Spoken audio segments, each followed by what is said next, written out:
ലക്ഷ്മിയമ്മയൊക്കെ ആ മോളെ വഴുതനങ്ങ ഉണ്ട് കേട്ടോ, എടുത്ത് വെക്കട്ടെ. ഇപ്പം എവക്ക് വഴുതനങ്ങയാണെന്നുള്ളവിടെ മോൻ കണ്ടാ അറിയാം. ഇങ്ങോട്ട് എടുത്ത് വെച്ചാലുടനെ ഇങ്ങോട്ട് വരുമ്പോൾ പരികർമ്മി ആരെന്നറിയോ? കലച്ചേച്ചി. ഞാനിതിനൊന്നും കൂടെ കയറൂല. കലച്ചേച്ചി ഇങ്ങോട്ട് വന്നു കഴിഞ്ഞ് മക്കളെ അരിയട്ടെ, ഇന്ന് നീട്ടിയാണോ അതോ റൗണ്ടറാണോ എന്ന് വെച്ചാൽ എന്തൊക്കെയോ ഇവർ ചെയ്തിട്ട് പുതിയ പരീക്ഷണം.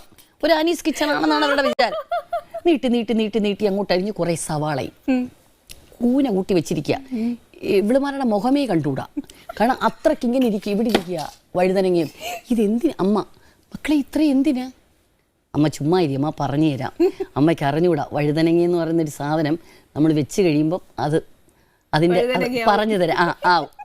അപ്പം ഞാൻ അകത്ത് പോയി ചോദിച്ചൂടാ, എന്തോന്ന് വഴുതനങ്ങ ചെയ്യുന്നു, നിനക്ക് എന്തെങ്കിലും അറിയാമോ, നീ എന്തെങ്കിലും ഉപകാരത്തിന് ഇങ്ങോട്ട് വന്നോ? അതിനെനിക്ക് നിന്റെ വഴുതനങ്ങ വേണ്ടല്ലോ, ഞാൻ ചോദിച്ചോ നിന്നോട്? ചുമ്മാ പടിയല്ല. നാളെ ഒരു വീട്ടിൽ